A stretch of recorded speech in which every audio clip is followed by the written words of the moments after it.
ইরানে পারমাণবিক অস্ত্র ব্যবহারের কথা চিন্তা করছে, ঠিক সেই সময় আবারও গর্জে উঠলেন উত্তর কোরিয়ার শক্তিশালী এ নেতা।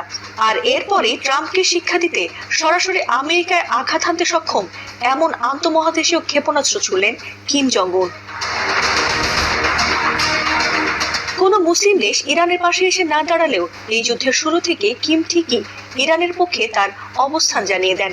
আর কিমকে পাশে পেয়ে আরো বিধ্বংসী রূপে যুক্তরাষ্ট্র ইসরায়েলে ধ্বংসযজ্ঞ চালাচ্ছে সাহসী মুসলিম দেশ ইরান।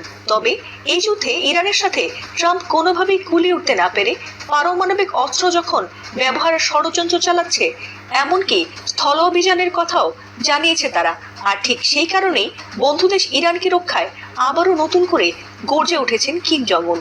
এমনকি ভুলেও যদি ইরানের দিকে একটি পারমাণবিক অস্ত্র তারা ছোড়ে, তবে গোটা আমেরিকা ইসরায়েলকে তাদের সর্বোচ্চ পারমাণবিক ক্ষমতা দিয়ে একেবারে গুড়িয়ে দেবে বলে চরম হুঁশিয়ারি দিয়েছেন